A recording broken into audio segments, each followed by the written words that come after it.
नमस्कार, मैं हूं श्वेता सिंह और खबरदार आप देख रहे हैं। आपने देखा जो जम्मू कश्मीर से खबर हमारे सामने आई कि किस तरीके से पुंछ में लाइन ऑफ कंट्रोल के नजदीक पाकिस्तान के उकसावे का जवाब देते हुए भारत की सेना ने 10 पाकिस्तानी पोस्ट्स को तबाह कर दिया है। लेकिन खबरदार की लेंस से अलग अलग खबरों को आंकने के साथ ही हम अपने विश्लेषण की शुरुआत करते हैं। चूंकि एक तरफ पाकिस्तान है, दूसरी तरफ चीन एलएसी पर जो कुछ कर रहा है उसे भी समझना आवश्यक है। किसी भी तरीके से वहां पर जो टेंशन है, जो तनाव है, वो कम होता हुआ नजर आ नहीं रहा है और भारत ने अपनी तैयारियां भी उस हिसाब से वहां पर बढ़ा ली हैं। आज की सबसे बड़ी खबर एलएसी से ही आई है। एक तरफ भारत और चीन के बीच लगातार बातचीत चल रही है, अगली मीटिंग की भूमिका बन रही है। दूसरी तरफ तैनाती लगातार बढ़ रही है। भारत ने यह साफ कर दिया है कि एलएसी पर चीनी सैनिकों की तैनाती जारी रहने तक यह तनाव कम नहीं होगा और भारत भी अपनी शक्ति लगातार बढ़ाता चला जाएगा। आज हमारी एक्सक्लूसिव रिपोर्ट में इस बात की जानकारी होगी कि किस तरह भारत ने एलएसी के अलग अलग सेक्टर्स में नई तैनाती की है। चीन को किस तरह बेचैन करेगा फाइटर भारत। ऐसे हालात में हम भारत और चीन की सैन्य शक्ति का सबसे बड़ा पावर टेस्ट भी करेंगे। इसके अलावा एक अच्छी खबर यह है कि 2010 का आयात जो मोबाइल फोन का होता था, 2010 से अब तक पहली बार भारत में मोबाइल फोन का आयात कम हुआ है और निर्यात ज्यादा। इस खबर में भारत की कामयाबी वाली रिंगटोन है। भारत का बाजार हमेशा से चाइनीज मोबाइल फोन्स के कब्जे में रहा और भारत में मोबाइल फोन्स का आयात भी हमेशा ज्यादा रहा। ऐसे में भारत अपना 100% made in India mobile phone कब बनाएगा और हम उस परिस्थिति में कब आएंगे जब उत्पादन की कसौटी पर भारत का मोबाइल युद्ध सीधे चीन के साथ होगा। इस पर हमने एक एक्सक्लूसिव रिपोर्ट तैयार की है। नेपाल की कूटनीति अपने आप में एक चिंताजनक खबर बनती जा रही है। आपको याद होगा नेपाल ने 18 मई को एक नया नक्शा जारी किया था जिसमें भारत के कालापानी, लिपुलेख और लिम्पियाधुरा को नेपाल ने अपना हिस्सा बताया था। भारत ने इसका कड़ा विरोध किया था, लेकिन नेपाल अब इस नक्शे पर अड़ गया है और वहां के प्रधानमंत्री केपी शर्मा ओली भारत पर तीखे जुबानी हमले कर रहे हैं। नेपाल के पीएम ने भारत पर अवैध कब्जे का आरोप लगा दिया है और कहा है वो अपनी जमीन वापस लेकर रहेंगे। इस बीच वहां विपक्ष की एक नेता सरिता गिरी ने जब नेपाल के इस प्रस्ताव का विरोध किया तो उनके घर पर हमला करवा दिया गया। कई विशेषज्ञों को नेपाल की इस कूटनीति में चाइनीज मिलावट के लक्षण दिख रहे हैं। इस पूरे मामले को हम डिकोड करेंगे। इसके साथ ही हमारे पास आपके काम की एक खबर भी है। क्या आपका ब्लड ग्रुप ये तय कर सकता है कि आप पर कोरोना वायरस का भयानक असर होगा या नहीं होगा?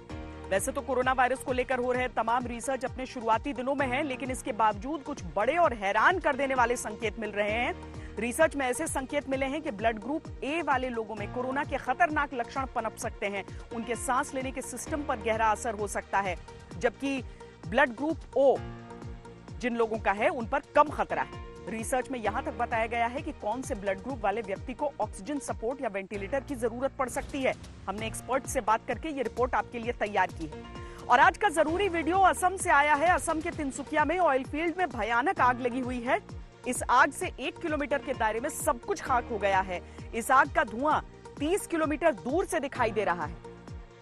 इस आग को बुझाने में एयरफोर्स की मदद ली जा रही है, लेकिन आशंका है कि इसे पूरी तरह बुझने में 4 हफ्ते लग सकते हैं।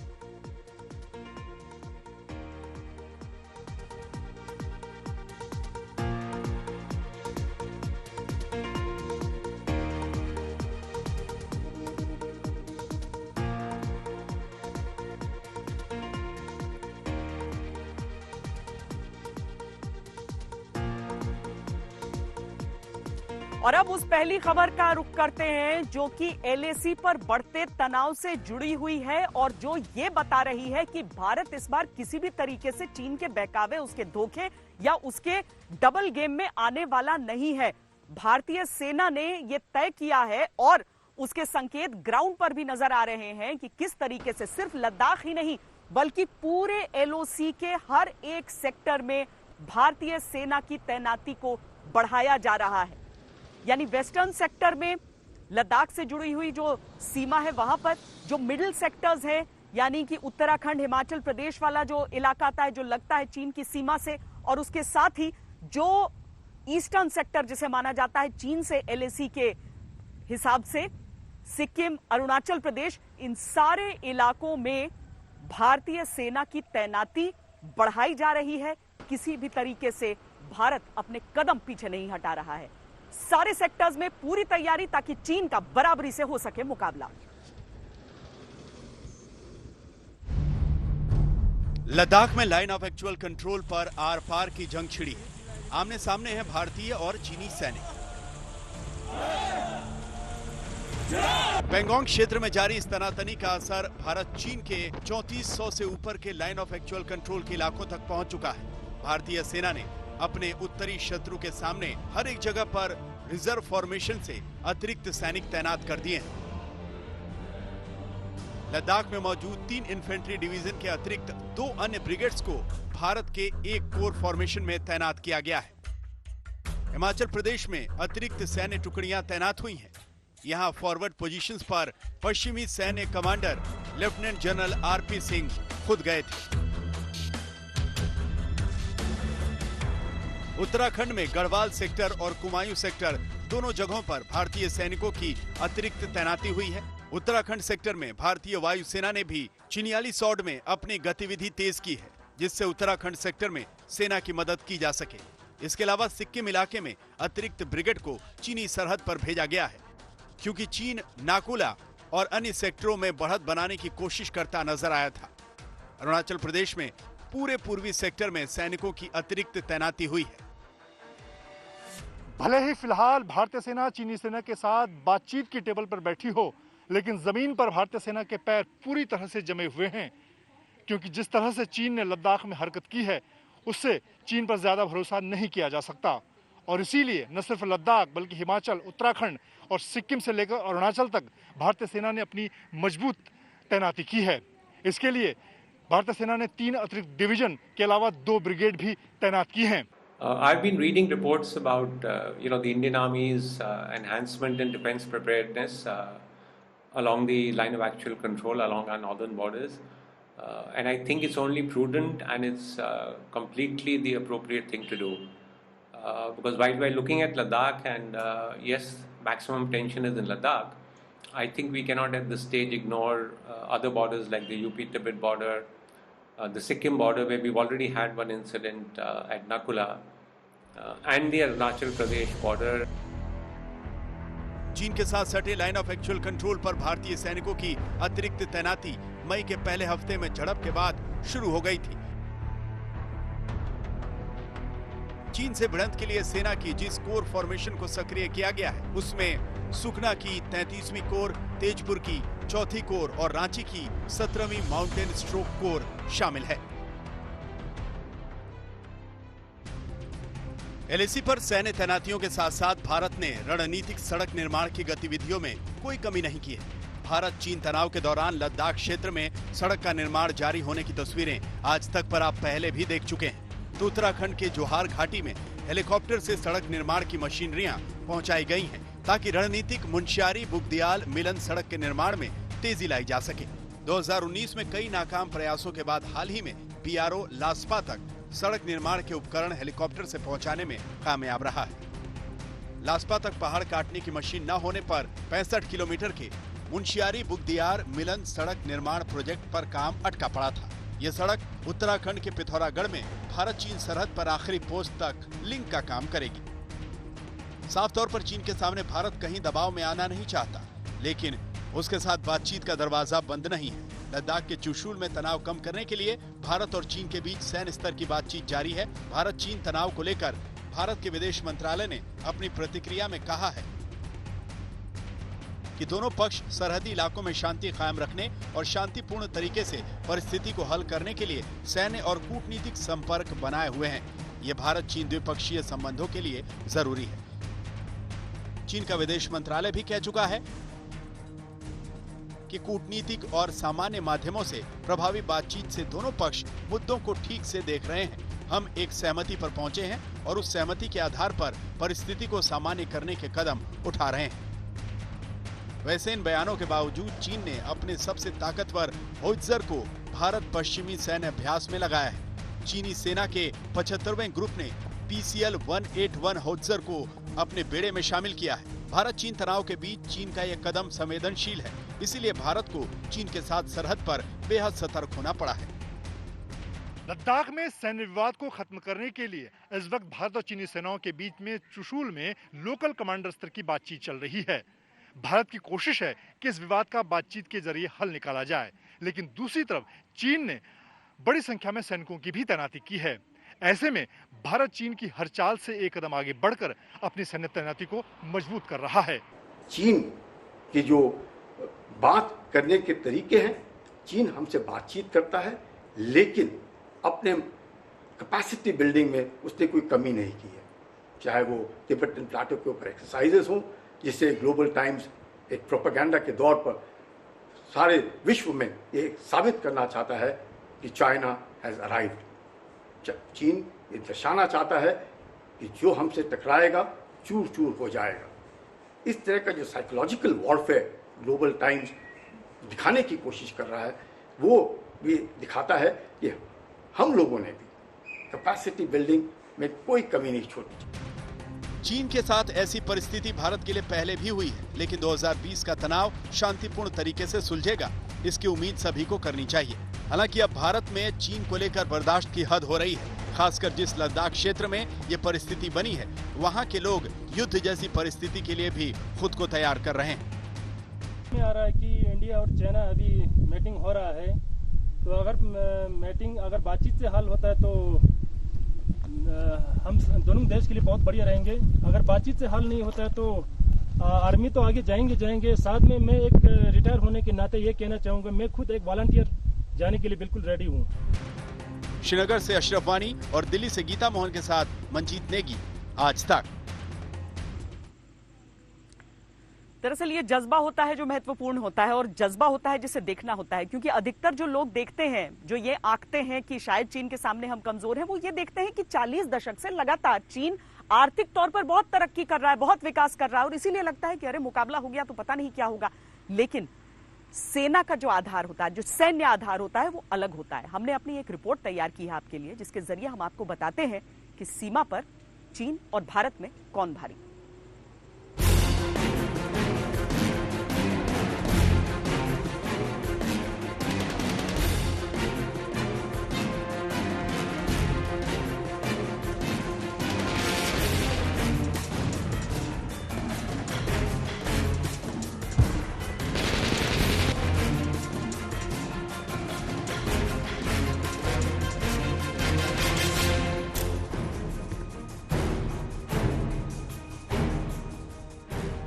चीन बार बार अपने सरकारी मीडिया में प्रोपेगेंडा वीडियो जारी करके शक्ति प्रदर्शन करता है। उसकी कोशिश रहती है कि इस हाई क्वालिटी फिल्मी प्रोडक्शन के जरिए दिखावा करके वो अपने विरोधी के दिमाग पर हावी हो जाए। लेकिन जमीनी स्तर पर असली लड़ाई लड़ने की बात कुछ और होती है।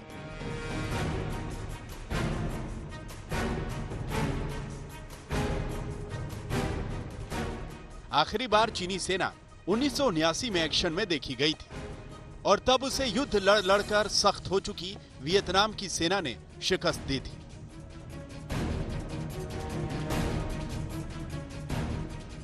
इसीलिए अक्सर चीन को कागज का शेर कहा जाता है। कागज और आंकड़ों में तो चीन की सेना बेहतरीन नजर आती है, लेकिन चुनौतियों से भरी असली परिस्थितियों में चीनी सैनिक मिट्टी के शेर साबित होते हैं।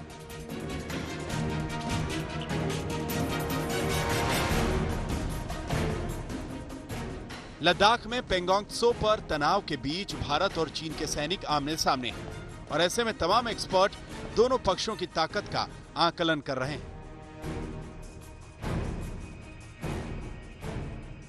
सबसे पहले ये देखिए कि भारत के कितने सैनिक चीन से टक्कर लेने के लिए तैयार हैं। जमीनी ताकत की बात करें तो जम्मू कश्मीर, लद्दाख और हिमाचल में उत्तरी आर्मी कमांड में 34,000 भारतीय सैनिक तैनात हैं। उत्तराखंड में केंद्रीय आर्मी कमांड में 15,500 सैनिक तैनात हैं, और सिक्किम, अरुणाचल, असम, नागालैंड और बंगाल में पूर्वी कमांड में 1,75,000 सैनिक तैनात हैं। इस तरह सैनिकों की कुल संख्या हो जाती है 2,25,000। अब इसकी तुलना चीन से करते हैं। चीन के तिब्बत मिलिट्री बेस में 40,000 सैनिक तैनात हैं। चीन के शिनजियांग मिलिट्री क्षेत्र में 70,000 सैनिक तैनात हैं, और वेस्टर्न थिएटर कमांड में 90,000 से 1,20,000 सैनिक तैनात हैं। इस तरह चीन के सैनिकों की संख्या 2,04,000 से 2,34,000 के बीच हो सकती है। दोनों सेनाओं को आमने सामने रखें तो चीन के कुल सैनिक 2,04,000 से 2,34,000 के बीच हो सकते हैं और भारत के पास 2,25,000 सैनिकों की शक्ति है, जो सिर्फ चीन से निपटने के लिए हर पल तैयार है। यहाँ भारत के पक्ष में रणनीतिक लाभ भी है, क्योंकि चीन की सैन्य शक्ति बिखरी हुई है। सैनिकों को एक जगह से दूसरी जगह पहुंचाना उसके लिए सिरदर्द है। चीन अपने 2 लाख से ज्यादा इन सैनिकों को एक साथ भारत के खिलाफ तैनात करने की स्थिति में नहीं है। शिनजियांग और तिब्बत में हो रहे विरोध को दबाने के लिए चीनी सैन्य शक्ति का एक बड़ा हिस्सा वहां उपलब्ध नहीं होगा, जबकि चीन के खिलाफ भारत की सैन्य तैनाती एकदम मारक है और अलग अलग हिस्सों में अच्छी तरह बंटी हुई है। ज्यादा ऊंचाई वाले क्षेत्रों में अनुभव होने के कारण भारत की स्थिति बेहतर है। यहाँ ये भी नहीं भूलना चाहिए कि भारत ने अपने सैनिकों को खास तौर पर उत्तरी और पूर्वी बॉर्डर पर चीन से मुकाबले के लिए तैयार किया हुआ है। एयरफोर्स की ताकत की तुलना करें तो भारत के पश्चिमी एयर कमांड के पास 75 फाइटर एयरक्राफ्ट हैं और 34 ग्राउंड अटैक एयरक्राफ्ट हैं। ये श्रीनगर, लेह, पठानकोट, आदमपुर और अंबाला सेक्टर में तैनात है। केंद्रीय एयर कमांड यानी बरेली, ग्वालियर और गोरखपुर सेक्टर में 94 फाइटर्स एयरक्राफ्ट और 34 ग्राउंड अटैक एयरक्राफ्ट हैं। इसके अलावा पूर्वी एयर कमांड यानी जलपाईगुड़ी, तेजपुर और झाबुआ सेक्टर में 101 फाइटर एयरक्राफ्ट हैं। चीन की बात करें तो चीन की वायु शक्ति अलग अलग इलाकों में तैनात नहीं है। चीन के पश्चिमी थिएटर कमांड में 157 फाइटर्स एयरक्राफ्ट हैं, एकदम सटीक निशाना लगाने वाले 20 यूएवी हैं, 12 ग्राउंड अटैक यूएवी और 8 EA-03 यूएवी। परमाणु शक्ति की बात करें तो चीन के पास 104 न्यूक्लियर मिसाइल्स हैं, जो पूरे भारत पर स्ट्राइक कर सकती है। भारत के पास अग्नि 3 लॉन्चर सिस्टम है, जो पूरे चीन में कहीं भी स्ट्राइक कर सकता है। चीन के पास इंटरकॉन्टिनेंटल बैलिस्टिक मिसाइल्स भी हैं, जिनकी रेंज 11,000 और 7,000 किलोमीटर है। ये भी भारत पर और यहाँ तक कि अमेरिका तक पहुंचने की क्षमता रखती है। DF-21 मिसाइल की रेंज 2,150 किलोमीटर है और इससे चीन दिल्ली को टारगेट कर सकता है। इसके अलावा चीन के पास पूर्वोत्तर भारत और भारत के पूर्वी तट पर न्यूक्लियर स्ट्राइक करने की क्षमता है। दूसरी तरफ भारत के पास परमाणु क्षमता वाले 51 विमान हैं, जो ग्रेविटी बम से लैस हैं और भारत अपने अग्नि 2 लॉन्चर से भी चीन के कई इलाकों को टारगेट कर सकता है। इस विश्लेषण से जो बात निकल कर आई वो चीन को बुरी तरह चुभ गई होगी। एक्सपर्ट ये भी कहते हैं कि चीन एक बार में भारतीय एयर डिफेंस का मुकाबला नहीं कर सकता। चीन के पास चौंकाने वाली मारक शक्ति नहीं है। अगर भारत और चीन के बीच युद्ध जैसे हालात बनते हैं तो भारत अपनी उत्तरी सीमाओं में चीन पर भारी पड़ सकता है। भारत ने जमीन, हवा और समुद्र में जिस गुप्त तरीके से अपनी शक्ति का बंटवारा किया हुआ है, उससे चीन के लिए चीजें मुश्किल हो जाती हैं। कुल मिलाकर अनुभव कम होने और सैन्य शक्ति का सही वितरण न होने की वजह से भारत के पास रणनीतिक बढ़त है। आज तक ब्यूरो। और एक और बड़ी चीज है वो ये कि भारत में कोई भी सेना में आता है तो वो स्वेच्छा से आता है, वॉलंटरी। और चीन में जबरदस्ती कंस्क्रिप्शन है, वहां पर आपको जबरदस्ती सेना में शामिल होना है। अपने मन से जो आता है वो देश के लिए आता है, पैशन के लिए आता है। लेकिन सैन्य शक्ति को लेकर तुलना हम कर रहे हैं, जरूरी है कि चीन से एक आर्थिक शक्ति के तौर पर भी लोहा लेने की शुरुआत हो। यह सोच हम छोड़ दें कि ऐसा हो नहीं सकता है, क्योंकि ऐसा होने की शुरुआत हो गई है। अब मोबाइल फोन को ले लीजिए, हम लगातार दूसरे देशों से उसे इंपोर्ट किया करते थे, लेकिन पहली बार 2010 के बाद से ऐसा हुआ है कि जितना मोबाइल फोन हमने इंपोर्ट नहीं किया, उससे कहीं अधिक हमने एक्सपोर्ट किया है। हाँ, यह सवाल जरूर आपके मन में होगा कि किस दिन भारत में एक पूरी तरीके से made in India mobile phone होगा, ताकि आपके हमारे पास वो विकल्प हो। ये भी हम आपको आगे बताएंगे, लेकिन पहले ये एक्सक्लूसिव रिपोर्ट देखिए कि किस तरीके से भारत ने कम से कम अपना पहला एक नहीं, पहले कई कदम ले लिए।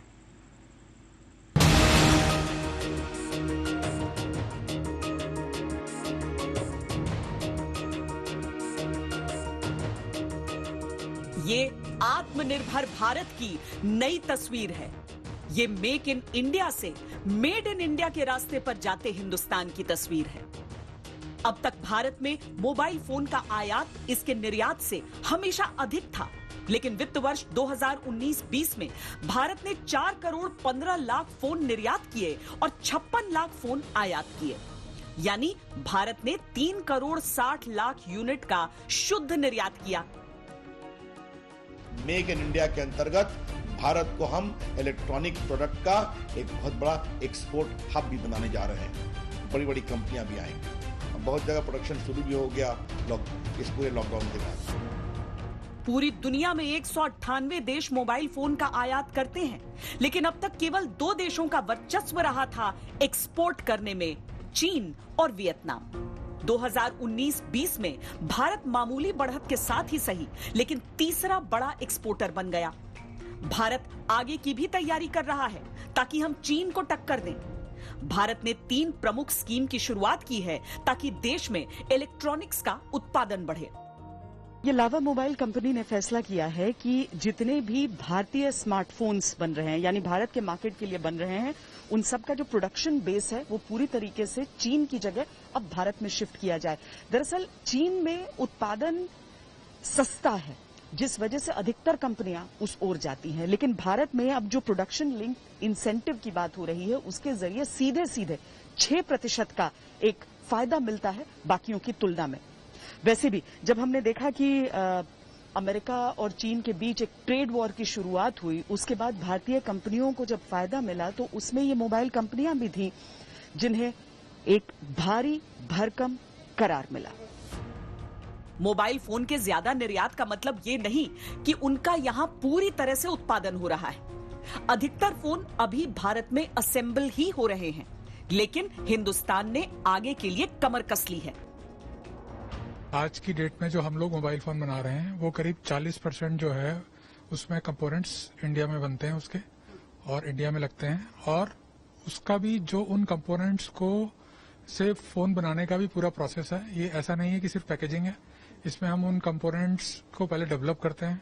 हमारा यहाँ पे अपना डिजाइन सेंटर है, हम पहले मार्केट में रिसर्च करते हैं, उस पे जो कस्टमर्स की रिक्वायरमेंट है उसके बेसिस पे प्रोडक्ट डिजाइन होता है, फिर उससे कंपोनेंट्स डेवलप होते हैं, फिर उन कंपोनेंट्स की सोर्सिंग होती है, उनका क्वालिटी चेक होता है, फिर उन कंपोनेंट्स को असेंबल किया जाता है और उसका क्वालिटी चेक और टेस्टिंग का प्रोसेस है। उसके बाद जाकर एक सही मोबाइल फोन अच्छी क्वालिटी का रीजनेबल कॉस्ट पे तैयार होता है। भारत की नई नीतियों को देखते हुए खबरें ये भी हैं कि आईफोन निर्माता एप्पल अपनी मैन्युफैक्चरिंग का बड़ा हिस्सा अगले 5 सालों में भारत शिफ्ट करेगा। अनुमान के अनुसार तब $40 बिलियन के स्मार्टफोन भारत में बनाकर एक्सपोर्ट करेगा। भारत का बाजार अलग है, भारत का मिजाज अलग है, भारत की जरूरतें अलग हैं। अगर बाकी देश के जो उत्पादक हैं वो भारत की तरफ और संवेदनशीलता से देखते हैं तो इसका एक बहुत बड़ी वजह है कि भारत का बाजार इतना बड़ा है। हमारी आबादी दरअसल बाकी चीजों में हमारे लिए मुश्किलें भले ही पैदा कर सके, लेकिन जब वो बाजार में तब्दील हो जाती है, जब उतनी बड़ी संख्या लोगों को नजर आती है तो दुनिया भर की निगाहें इस ओर आती हैं। ऐसे में अगर आत्मनिर्भरता और स्वदेशी को वाकई नीतियों में ढाला जाए तो यही बाजार का दोहन दुनिया नहीं कर पाएगी, बल्कि भारत इसे और विकसित कर पाएगा। कैमरा पर्सन सैयद मोहसिन के साथ श्वेता सिंह, नोएडा, आज तक। तो आपके मन में यह सवाल उठ रहा होगा कि क्या मोबाइल के क्षेत्र में चीन को बड़ा झटका देने वाले हैं हम? क्या अर्थव्यवस्था के हिसाब से हम इस कदर आगे बढ़ गए? इसके लिए आपको खबर की पूरी पिक्चर देखनी जरूरी है। खबर की पूरी पिक्चर क्या कह रही है इस बारे में?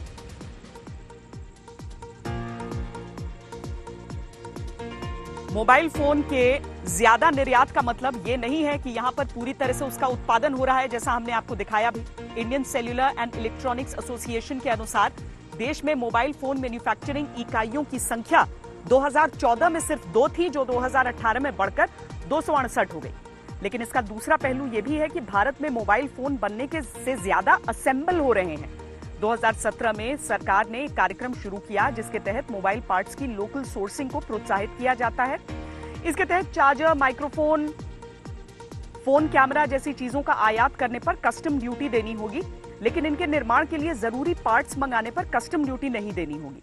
यही वजह है कि मोबाइल फोन के पार्ट्स मंगाकर भारत में असेंबल करना सस्ता है, जबकि पूरी तरह तैयार मोबाइल फोन का आयात करना महंगा है।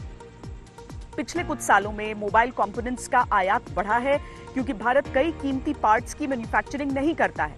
ऐसे में तुरंत ही 100% मेड इन इंडिया फोन बनाना संभव नहीं होगा। ये काम धीरे धीरे होगा, इसमें कई साल लगेंगे, लेकिन जरूरी क्या है कि शुरुआत हुई है।